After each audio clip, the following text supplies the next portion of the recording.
Et tout le long du trajet, la scène se répétait.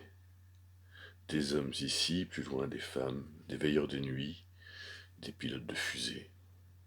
La silhouette agile représentait pour chacun une identité, une personne, un nom. Combien de noms l'avait-on interpellé au cours des 5 dernières minutes? Combien de visages s'étaient modelés sur celui de Tom, tous mensongers, illusoires?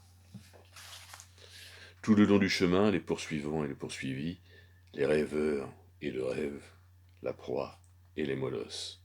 Tout le long du chemin, la révélation subite, l'éclair des yeux familiers, l'appel d'un nom ancien, les souvenirs d'autre temps, la foule s'amassant, chacun se ruant tandis que le rêve multiforme en pleine course, telle une image réfléchie par 10 000 miroirs, 10 000 yeux, se modifiait sans cesse, offrant un visage différent à ceux qui le précédaient, le suivaient ou l'attendaient sans le savoir, encore invisible. Et maintenant, ils sont tous là, près du bateau, clamant chacun leur rêve, tout comme nous voulons qu'ils soient, Tom et non Lavinia, ou William, ou Roger, ou tout autre, pensait Lafarge. Mais tout est fini, l'aventure est allée trop loin. Arrivez ici tous les trois, commanda Spaulding. Tom se leva et descendit du bateau. Spaulding le prit au poignet.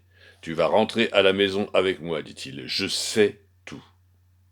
Une minute, dit le policier. C'est mon prisonnier. Il s'appelle Dexter. Il est recherché pour meurtre. Non, dit une femme en sanglotant. C'est mon mari. Je suis tout de même capable de reconnaître mon mari. D'autres voix protestaient. La foule s'amassait. Mrs. Lafarge s'interposa devant Tom. C'est mon fils.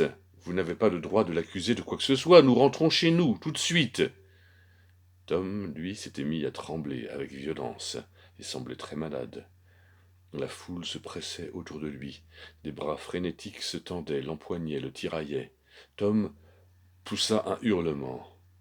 Et, sous leurs yeux, il commença à se transformer. Il fut Tom et James, un nommé Switchman et un certain Butterfield. Il fut le maire de la ville, et la jeune Judith, et William, le mari, et Clarisse, l'épouse. C'était une cire molle qui se modelait selon leurs pensées. Il criait, se bousculait, suppliait. Il hurla encore une fois et tendit les mains en avant, son visage se décomposant au gré des exigences de chacun. Tom, cria Lafarge. Alice, dit une autre voix. William.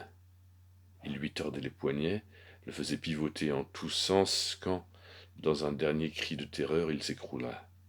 Il gisait sur les pierres. 1000 visages en un se figeaient sur son masque de cire fondue. Un œil bleu, l'autre doré, des cheveux bruns, rouges, blonds, noirs, un sourcil épais, un autre effilé, une main large, l'autre petite. Ils s'immobilisèrent un instant au-dessus de lui, la main sur les lèvres, puis ils se penchèrent. Il est mort, dit enfin quelqu'un.